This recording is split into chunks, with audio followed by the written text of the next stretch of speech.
আসসালামু আলাইকুম। আমি এখন দাঁড়িয়ে আছি শাহজাহানপুর আমতলা মসজিদের সামনে। পেছনে তাকিয়ে দেখুন রাস্তার কি অবস্থা। এখান থেকে খিলগাঁও রেলগেট পর্যন্ত যাবার কথা ভাবলে এখন যে কেউ দ্বিতীয়বার চিন্তা করবেন। রিকশা, অটো আর মোটরসাইকেলের এই জ্যামে মানুষের নাভিশ্বাস উঠছে। চলুন আজ এই রাস্তার বর্তমান চিত্রটা একটু কাছ থেকে দেখি।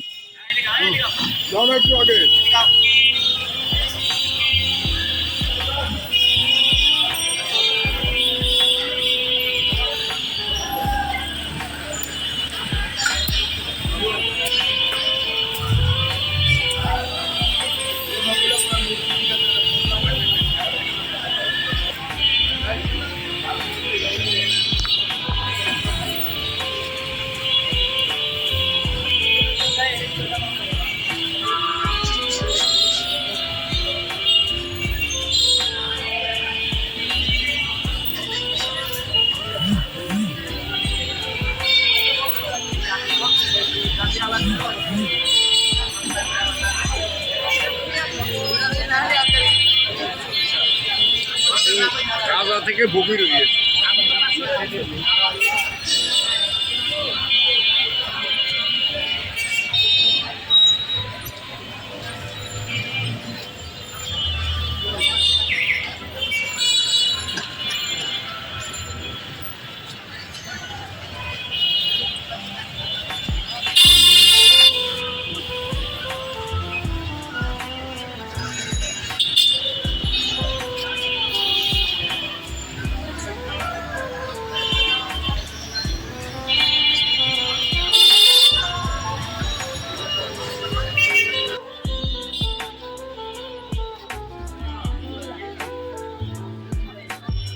এই রাস্তার প্রধান সমস্যা হলো শৃঙ্খলার অভাব।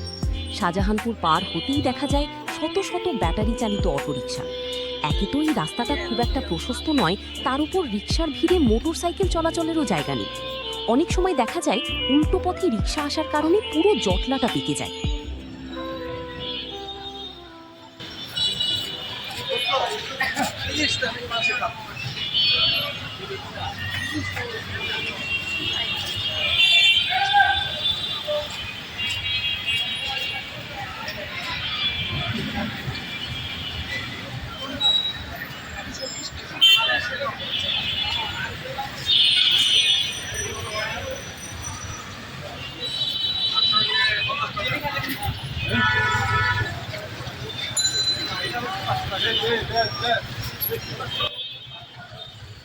বাইকারদের অবস্থা এখানে সবচেয়ে করুণ।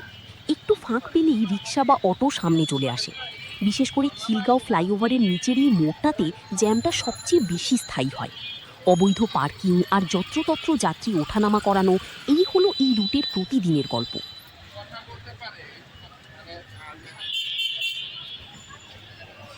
মানুষ বাধ্য হয়ে রিকশা ছেড়ে হেঁটে গন্তব্যে পৌঁছানোর চেষ্টা করছে।